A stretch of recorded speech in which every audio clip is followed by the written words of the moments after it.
Good morning. Welcome to day 12 of the Mindful Momentum Challenge. Today, we are going to be talking about a moment that everybody has to do. Every human being needs this particular moment. And today, we're going to talk about making it more meaningful. And that moment is sleep. Now, of course, you may be saying, well, yes, Stacey, everybody has to sleep. Why does it need to be meaningful? Can I tell you that I had to learn that lesson the hard way? It's something that we actually take for granted, our sleep. We don't realize how important sleep is, not just for healing our bodies, because actually that is when most of the healing takes place in our bodies, but also to help us with manifesting our lives, the exact dreams that we want to create. But more on that later. First, I want to share a little story with you about how I became intimately aware of how meaningful sleep needed to be in my life. I'm a high performer and an overachiever, and it's something that has actually created workaholism, which is an addiction that's actually not very healthy for you. And through that addiction, I suffered in many different ways in my life. One of the ways that I suffered in my life, not just from the workaholism, but from other things also, was having to deal with cancer and depression and anxiety at a clinical level. I would say that I was very surprised that sleep was playing such a critical component in healing from cancer and from mental illness.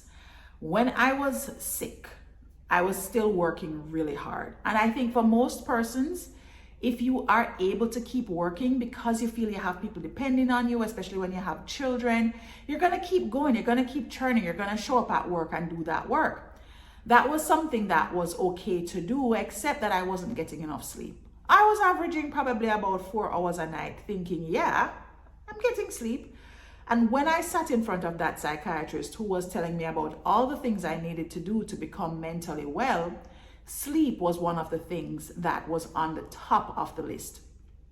She explained, and I got to understand through even further research, that my body is healing while it is asleep.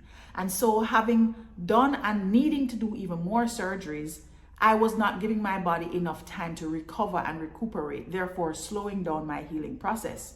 When it came to the clinical depression and anxiety, the lack of sleep was actually feeding into the way that my mind was going on these massive mind trips. And so as a part of my treatment plan, which included all different kind of things, I had to be put on sleep medication, which would literally knock me out for hours. So I went from 4 hours of sleep to 9 hours of sleep. And while it was a drastic shift for me in my schedule and how I would manage my days, it was the best thing that ever happened to me. Now, I had to be careful not to get addicted to the sleeping pills because that is a whole other episode all by itself.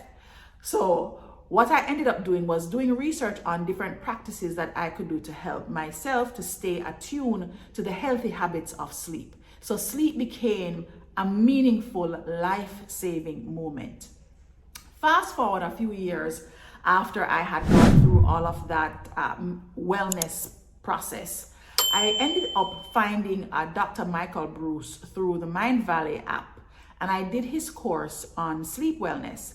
And for many people, when they think about sleep and they worry about persons that have sleep issues or sleep disorders like apnea, they think that, well, I don't have those issues, so I don't need anybody to help me with my sleep. But just because you don't have a sleep disorder doesn't mean that your sleep is actually effective or is being done in a healthy way.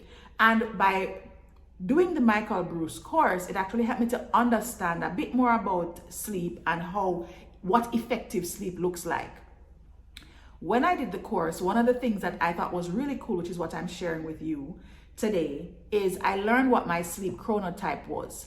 And this is the way that you are genetically displaced to sleep. So, for example, you know how you'd hear people talk about if you get up, you're an early bird. So early bird always catches the worm. Well, who's to tell that you're an early bird? Some people do not like waking up early in the morning. And when they wake up in the morning, they actually feel really, really tired, even after maybe getting long hours of sleep. So not everybody has the same sleep pattern or sleep habits. And based on Dr. Breus's research, he says it's because of genetics.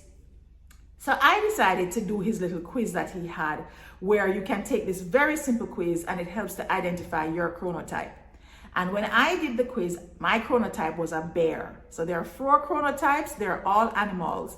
There's the lion, the bear, the wolf, and the dolphin, right? So you have to go check it out. I've put the link in the description so that you can go and check out what your chronotype is. But it actually gives you a report that explains to you when are your best sleep hours, when you will have the most energy, and all different kinds of data points that are really great.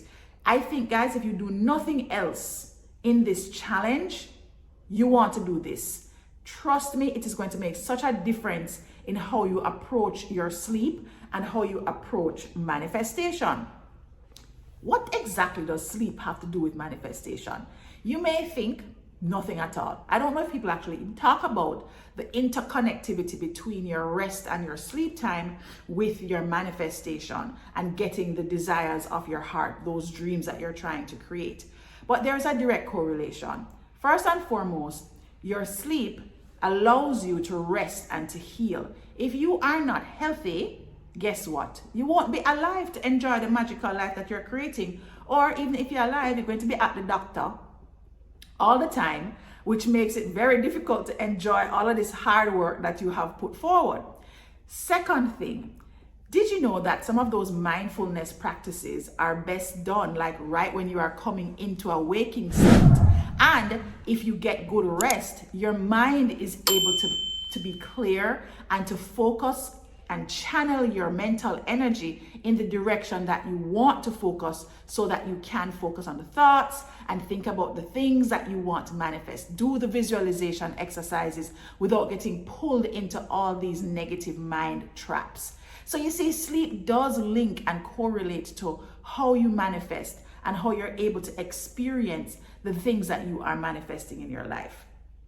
So your challenge for today, guys, again, is to do that chronotype test from Dr. Michael Breus. What I want you to do when you're done doing the challenge is to come back to this video, this day 12 video, and to post in the comments what your sleep type is. I also want to make sure that you understand, guys, that all of these things that you're doing to bring more mindfulness to your life are meant to help you to accelerate the life that you are seeking to manifest. When you put more mindfulness into your space every day, it helps to free up energy blocks in your body. If you are not well, if you are exhausted, if you are not doing movement in the morning, the energy in your body just stagnant and it's just clogged up. It's like energy cement in your body as opposed to energy flow in your body. And so sleep is one meaningful moment that can help you get that much closer to having energy flow through you in a way that will allow you to create a magnificent life experience. And you deserve it. So give yourself that gift. Keep growing and glowing, guys. I can't wait to see you on another day of the Mindful Momentum Challenge.